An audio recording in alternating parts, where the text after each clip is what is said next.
the era in which we grew up reading comic books, mainstream comic books, so your big two, DC and Marvel, for the most part, they had already by the 80s fallen into an event format, which meant that they started to um, gear a lot of their publishing initiatives throughout a given calendar year towards feeding into and building up to whatever the next event was. And in some cases, it was cool. In other cases, like Clone Saga or Zero Hour, it sucked. Um, and so it's kind of been a trap that they fell into and have stayed stuck in for Mhm. decades now. In fact, it's worse than ever in many cases where Mhm. it's like every 6 months they have this new big event and it just doesn't feel that impactful anymore because they just decided, well, everything is building up to that. We are taking our time with trying to world build. We want everybody, because here's the thing, when you do big earth shaking events, Mhm. something goes down, right? Something happens that either shifts the status quo or somebody gets killed or something happens to somebody that's super tragic or a combination thereof.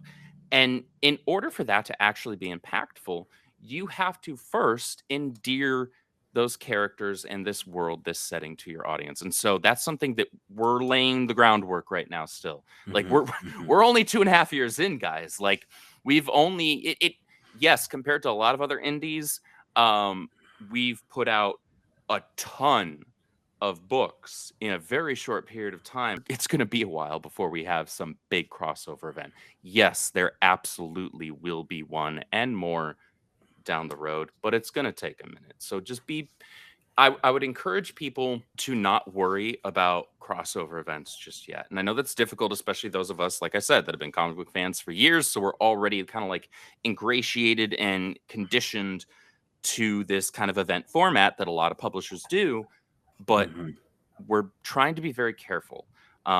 Something that Eric and I had a conversation about not too long ago was matters of scale and pacing. So when you Mhm. start talking about power scaling, as soon as you introduce a character, whether it's a villain or a hero, that does something ridiculous, suddenly you have to start continually upping the ante. You have to start power scaling upwards and increasing your threat level. And then you end up with Dragon Ball Z versus Dragon Ball, right? To where you're, even though the story could still be entertaining, it's less about the story and more about just the action, who's the next biggest threat. And that's Mhm. something we're very diligent right now about straying far away from. So, if we're introducing a new character, be it a hero or villain, there are, either going to be consequences to their powers or limitations, things like that. And that way we make sure that we don't rush ourselves into cranking up the threat level too quickly, rushing ourselves into big earth threatening events and things like that, because it's important in order for us to have staying power. And that's the important thing. We're not trying to rush into a crisis on infinite earths, which would be impossible for us because we have no multiverse in the way that you would typically look at from your Marvel and DC and things like that. Obviously, if you read ISOM 2, Bloodruth talks about there being other realms or other planes of existence, but that is not in the traditional sense of what DC and Marvel utilize as a multiverse. And so we don't want to rush into any of that. So just like be patient, uh, latch on to the stories and the characters that you are enjoying. Look forward to the next iterations and next publishing drops of those, and just enjoy the ride with us.